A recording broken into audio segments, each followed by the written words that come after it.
Well, ladies and gentlemen, finally, $320 million going toward border walls. I'm sure that many of you never thought that this would happen. As you can see, this is probably not going to be a very popular video with the algorithm, so if you can support the channel by giving this video a like, letting the video run all the way through really helps, ladies and gentlemen.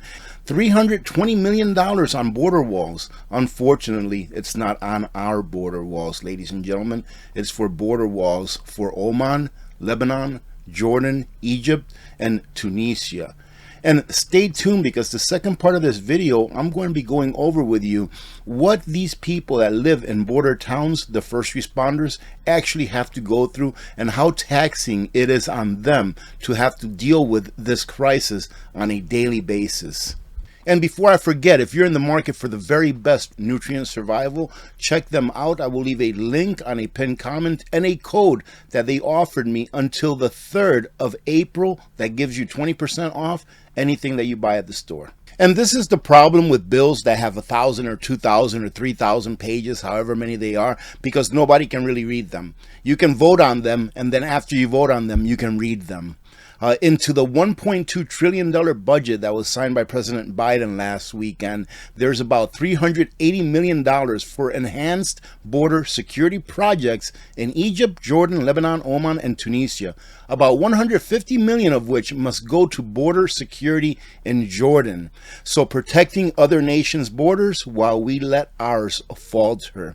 But wait, there's more. Here's the real slap in the face. Meanwhile, the budget puts strict limitations on the DHS, Department of Homeland Security's ability to construct physical barriers along the U.S.-Mexico border to deter, you know, that word that they don't really like us to use anymore, at least on this channel they don't. This administration wants nothing more than the ability to manage an invasion here at home. And who does not agree with that?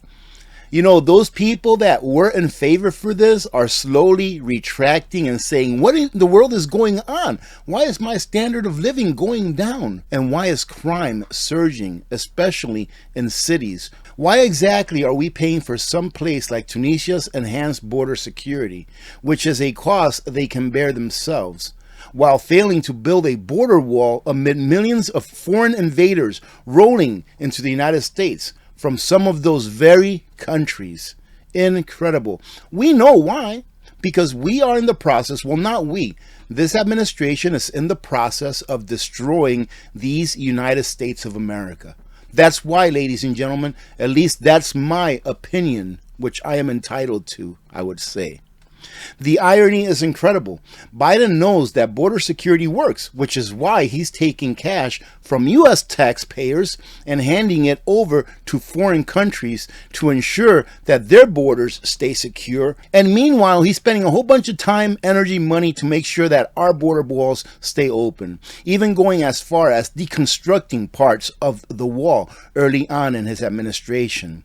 He's fighting Texas through the courts all the way up to the Supreme Court to ensure that they cannot defend their own border. What many people seem to forget is the second half of this video that I'm going to cover, but it's this. It's that 6 out of 10 ladies get S-aid when they cross the border. 6 out of 10, ladies and gentlemen. So those of you that are saying, hey, this is a good thing, think about those young ladies that come through whose mothers give them contraceptives before they make the trip, because they know that there's a more than 50% chance that they will be S-aid as they cross into the United States or on their trip towards crossing into the United States.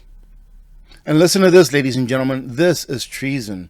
The latest news is that he has a master plan, and he's going to do an executive order in order to make all of these people that came in the wrong way into citizens. Why? Or into permanent residents, whatever you want to call it. Why? So that they can get them to vote. That is treasonous, and that is not America. And this is how the game is played, ladies and gentlemen. People will come and say, this is not true. You're a conspiracy theory. This is not what's going on. It's going to get fact checked, and they're going to say, oh, yes, he's definitely not going to do this. This is wrong. This is how, all of that stuff, right? But then 6 months to a year later, when it actually does happen, nobody comes back and say, hey, you know what? You were right. I was telling you, you were wrong, but you were right 6 months ago. They did do this. No one says that. Why?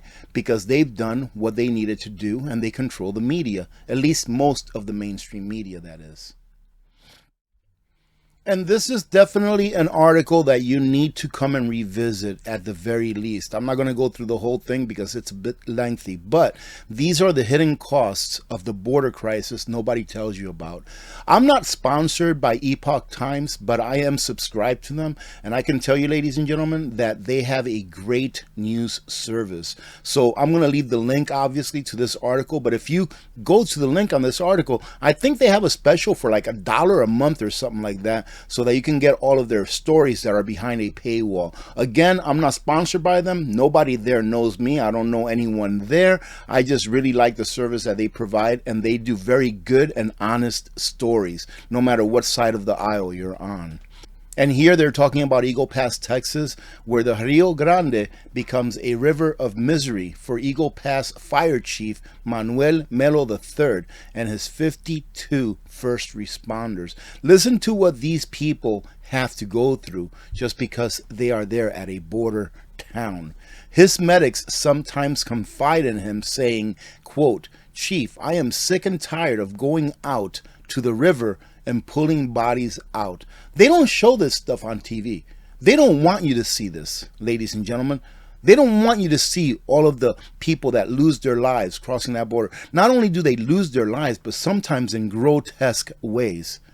Chief Mayo told the Epoch Times as he described how much the border crisis is affecting his department's rescue workers, and nobody thinks about the first responders, about the firemen, the police, the border patrol, the EMT. They are grappling with record numbers of drowned men, women, and children who perish while crossing the river from Mexico into the United States. That would really tear me apart. Not the men and women, but mainly the children, because they didn't ask to get on that trip. The Chief's crews are risking their lives in nightmarish scenarios with unidentified people who are sick, hurt, or dead, not just along the river, but also on nearby roads, ranches, and railways. And not only are they responding to these emergencies that are being caused by the people that are coming over unlawfully, but by doing so, they are taking away medical care to the actual people that live there, that are supposed to be there, that pay taxes where they live in those areas. People in the community hear those sirens. Some see the bodies washed up along the riverbank, and they feel the impact. It breaks my heart, he says, to know that there are children drowning in the river. There are people on their way over here being, the R word, and being robbed. Eagle Pass resident Ruben Camarillo, a 35-year-old father of a 9-year-old son, said. And as he stood in a corner in support of number 45, Mr. Camarillo told the Epoch Times that all of this lawlessness is causing too many people to lose their lives, and we are experiencing that firsthand. Where is the money, Mr. President, for those Americans?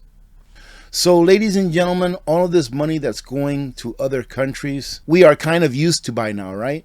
Knowing that they're not spending anything on the infrastructure here in this nation, on people of this nation, sending money to other countries, but they taking the money that they're sending to other countries and earmarking it specifically for wall constructions on their border. That to me is a slap in the face, but that's the way that it works. They will continue to do this until the people, have had enough.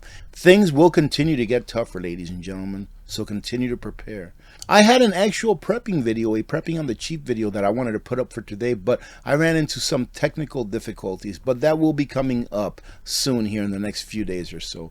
Thank you very much for joining in, ladies and gentlemen. Again, if you're in the market for the best freeze-dried food that there is, Nutrient Survival, check them out. There's a 20% coupon that goes all the way through the 3rd of April.